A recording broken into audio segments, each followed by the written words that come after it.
అందరికీ నమస్తే అండి. ఈరోజు వీడియోలో ఏంటంటే నేను మొన్న పెద్ద చెట్టు అయితే గాలి వానకైతే పడిపోయిందని చెప్పినాను కదండి. అది గాలి వానకు పడిపోయినప్పుడు చూటి ఆవులు అయితే అక్కడ ఉన్నాయి. అప్పుడే తీసి పక్క కట్టడం వల్ల అవి ఆ పెద్ద మానం కిందే ఉంటే మనం ఒక ఆవును కూడా కంటితో చూస్తుండలేము. అంత ఘోర ప్రమాదం జరిగేది. ఆ ప్రమాదం నుండి రక్షించి నేనైతే ఈ ఇంటికి వచ్చినప్పటి నుండి ఈ అమ్మవారిని అయితే పట్టుకునేదాన్ని.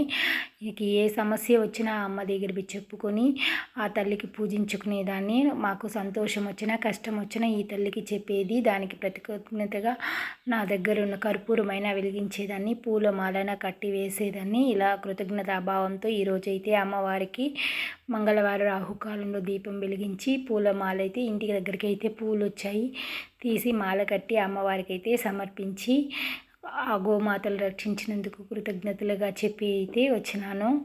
ఇక్కడ తల్లి అయితే మనం రాహుకాలంలో ఏదైనా మనసు కష్టాలు బాధలుగా ఉంటే ఈ రాహుకాలంలో దీపం పెట్టడం వల్ల మనకున్న సమస్యలన్నీ తొలగిపోతాయని అయితే నేనైతే పూర్తిగా నమ్ముతా ఉన్నాను.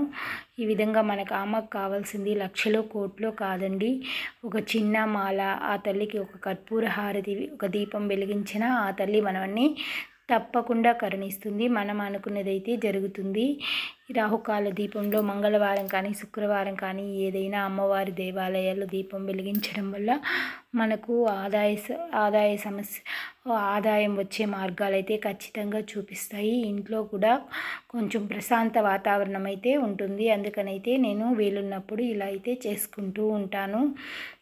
అంటే మామూలుగా అయితే నిమ్మకాయలో దీపం పెట్టేదాన్ని. ఈరోజు నిమ్మకాయలు మనకు అందుబాటులో లేవు కాబట్టి అక్కడున్న ప్రమిదిలోనే నువ్వుల నూనె సరే ఆవునైనా సరే వేసి దీపాన్ని అయితే వెలిగించుకున్నాను. ఇదిగోండి, ఇక్కడైతే మా ఇంటి దగ్గర ఉన్న ఆవులు 2 ఆవులు ఈ చెట్టు కిందనే ఎండకు మేము కట్టుకునేవాళ్ళం. దీన్ని ఒక పక్కకు తీసి కట్టినా ఒక 3 o'clockకి అంతే అండి, వాన గాలికి మా చెట్టు అట్టే విరిగి పడిపోయింది. ఈ చెట్టు కింద నుండి ఆవులైతే చాలా ప్రమాదానికి అయితే గురి ఇవ్వాల్సి వచ్చేది. అసలు మన మనుషులైతే దాన్ని తీనే కాదు, దాన్ని జేసీపీ వచ్చినా తీయనవును. అంత స్ట్రాంగ్ అయిన మాను అది ఎలా పడిందంటే అర్థం కాలేదు. వేరుతో కూడా వచ్చి అయితే చెట్టు సమకూలంగా పడిపోయింది. సరే, ఇంకా దీన్ని అయితే ఇంకేం చేయాలని అయితే మా వారు కూలీలని 2 పెట్టి అయితే దాన్ని క్లీన్ చేసి పొయ్యికి అయితే కట్లు అయితే కట్ చేసి అయితే వేసేసినారు.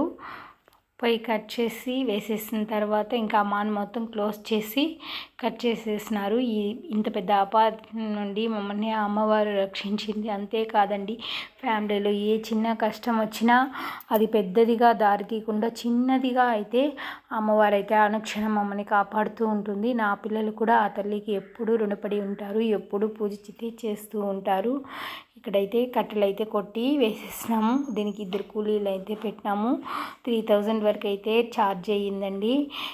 అయినా రోడ్డు మీద పడింది, దారి కూడా లేకుండా ఉంది. ఇప్పుడైతే దారి ఓపెన్ చేసి అయితే కట్టెలు అయితే క్లీన్ చేసి అయితే పెట్టుకున్నాము.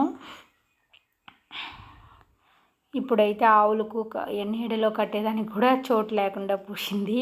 ఇది ఒక పెద్ద ప్రాబ్లం అయిపోయింది ఇప్పుడు నాకు. మళ్ళీ ఇంతే గాలి వానకైతే మా ఇంటి దగ్గర ఉన్న చింత చెట్టులో అయితే చింతకాయలు రాల్సనే లేదు ఈ సంవత్సరం. ఈ గాలి వానకి మొత్తం చింతకాయలు అయితే రాలి పూసింది. ఒక 4 గోతాలు అయితే అయింది. మేమే అయితే వేరి ఎత్తునొచ్చి అయితే ఎండకైతే వేసుకున్నాము. వీడియో నచ్చిందంటే ఒక లైక్ చేయండి, సబ్స్క్రైబ్ చేసుకోండి. Thank you for watching.